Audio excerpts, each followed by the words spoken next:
Hello, planet Earth. Welcome to my YouTube channel. We're at IDK, my BFF Jill 730.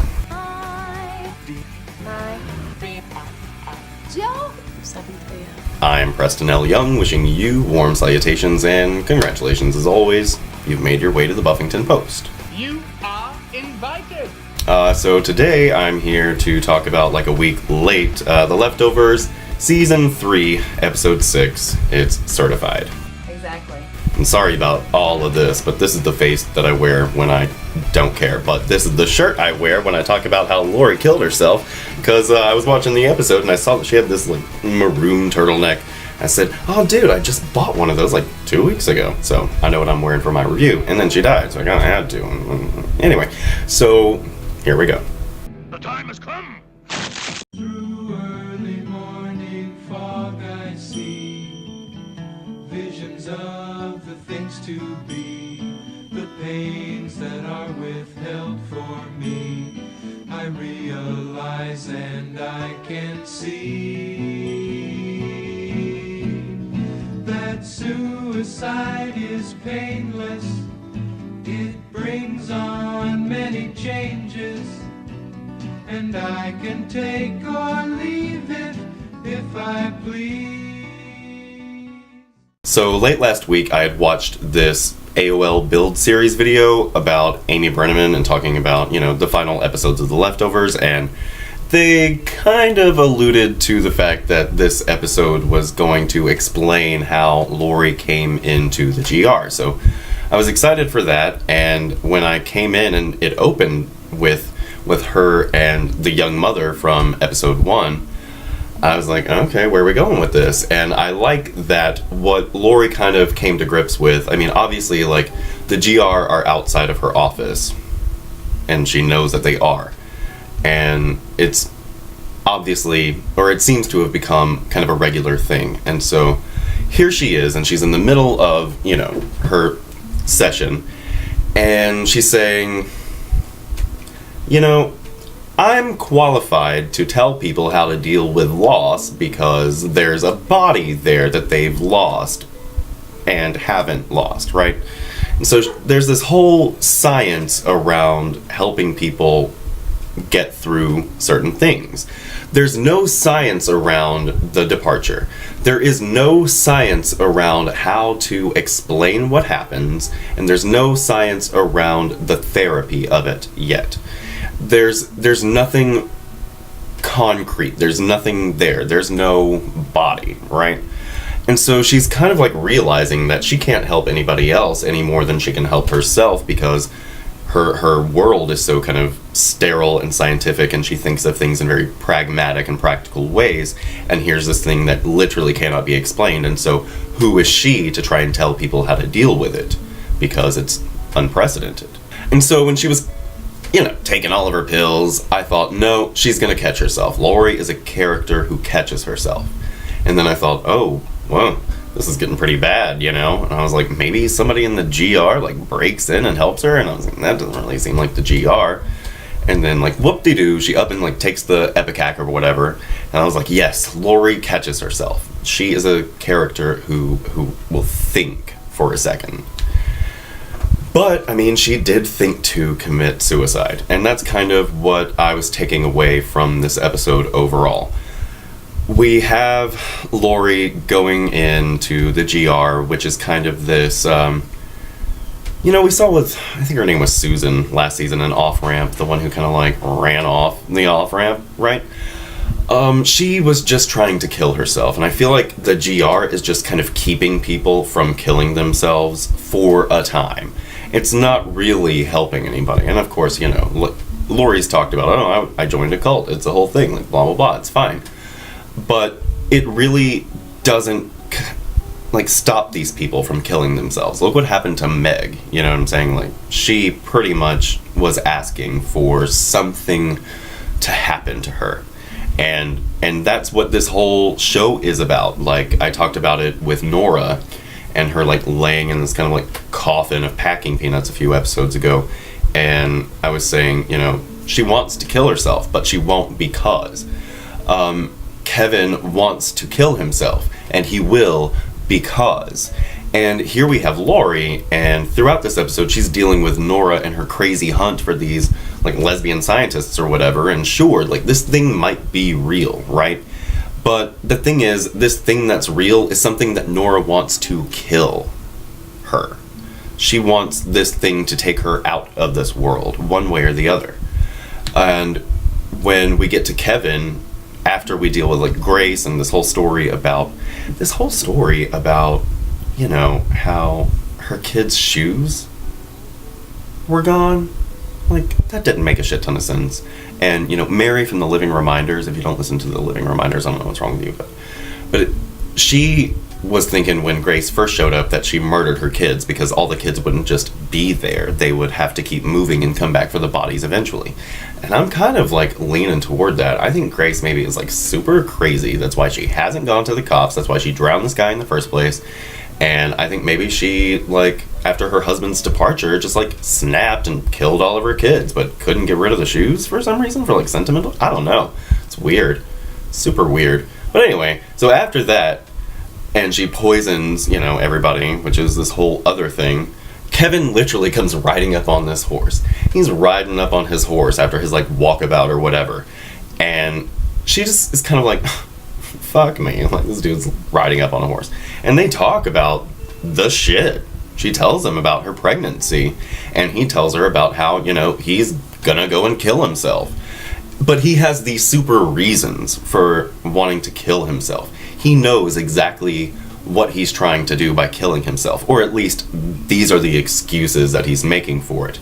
And Nora, she won't just up and say, I want to kill myself, but she has these reasons, she has these excuses. Laurie, she doesn't need those excuses to kill herself. She just wants to, and she's wanted to for a very long time.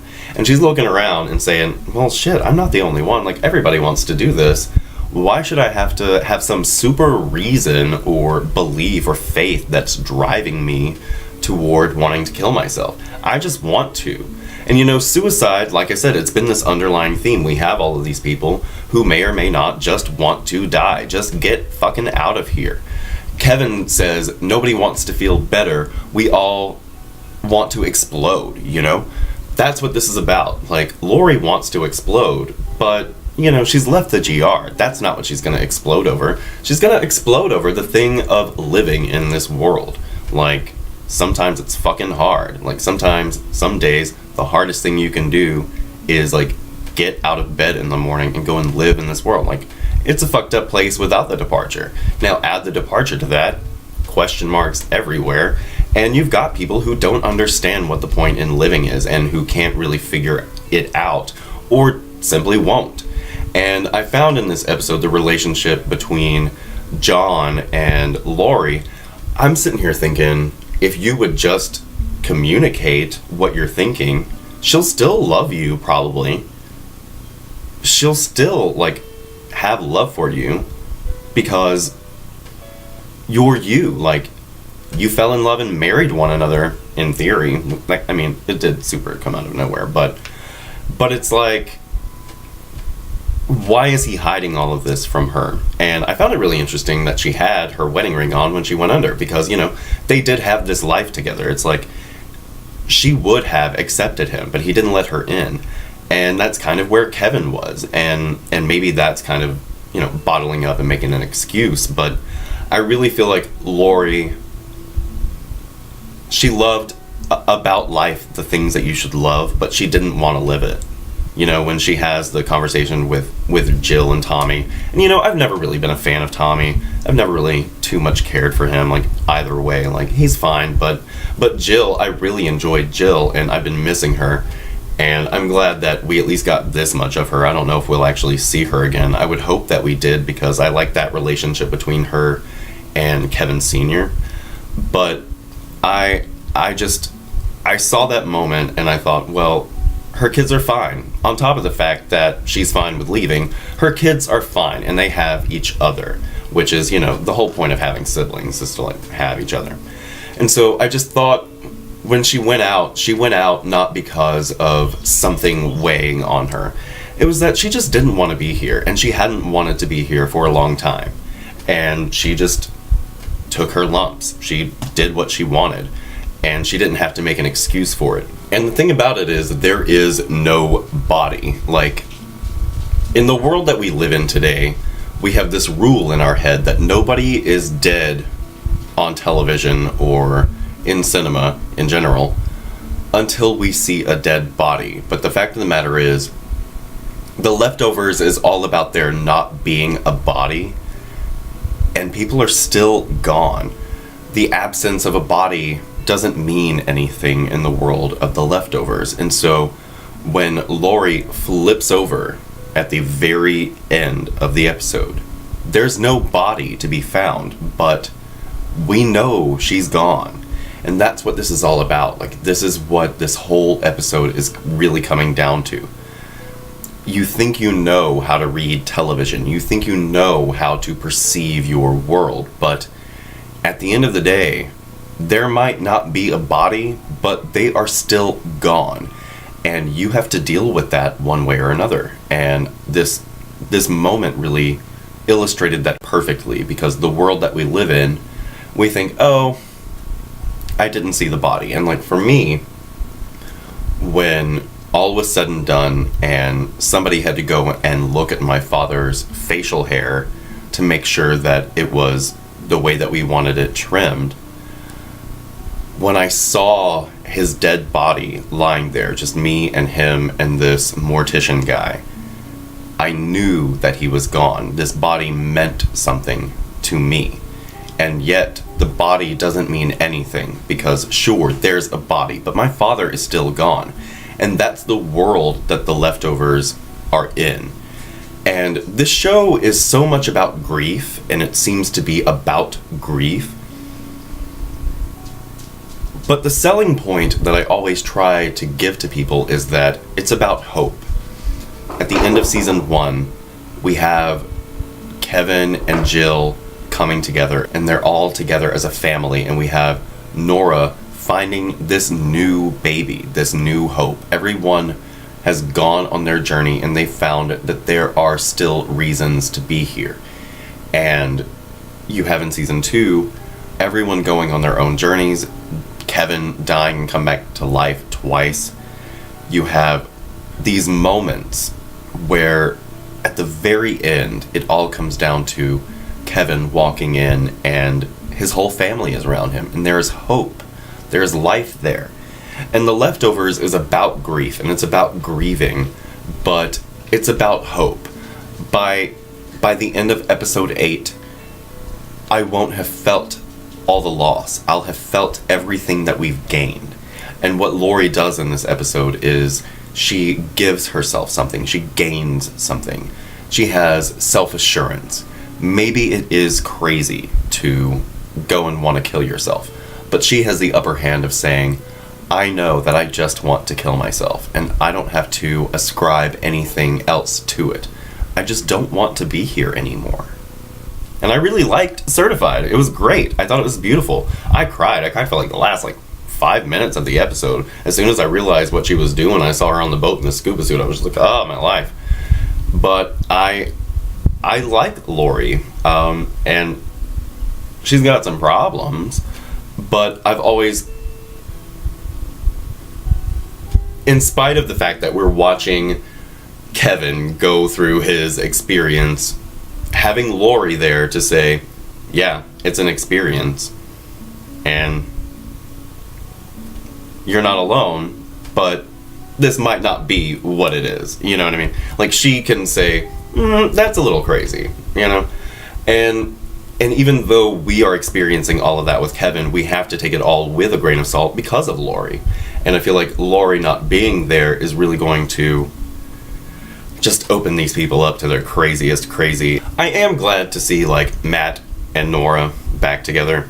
I'm really interested in all that. And, the season finale is going to be called The Book of Nora. And so I'm starting to think that maybe if Kevin does have some kind of divine magical thing, it certainly will be that he saves Nora or helps Nora to do whatever it is that she's gonna do. It's all about Nora this whole time, because like I said, she's the more interesting character. But as far as Laurie, I'm glad that she went out how she wanted to, and that she didn't have to make any excuses for it, and it was super sad, and we're just getting closer and closer to the end, but I feel like they've figured out how to end everyone's story in a way that kind of makes sense for those characters. So we'll just have to see what's going on with Kevin and this maybe like astral plane hotel situation tomorrow night. But until then, I'm Preston L. Young. I hope you're having a great 2017 so far, everybody, and you can come right back here to the Buffyngton Post for more of the Leftovers reviews, Buffy the Vampire Slayer reviews, Angel and Faith reviews, Angel and Frederia Cruising Through Time reviews. Game of Thrones is coming in like mid-July, July 16th, so we'll be back with that. Have yourself a great day today, and we'll see you next time. Bye. After all, these implements and text designed by intellects so vexed to find evidently there's still so much that hides. And though the saints of us divine in ancient feeding lines, their sentiment is just as hard to pluck from the vine. I'll try hard not to pretend, allow myself no mock defense, step into the night, since I don't have the time nor mind to figure out the nursery rhymes that helped us out and make a sense of our lives.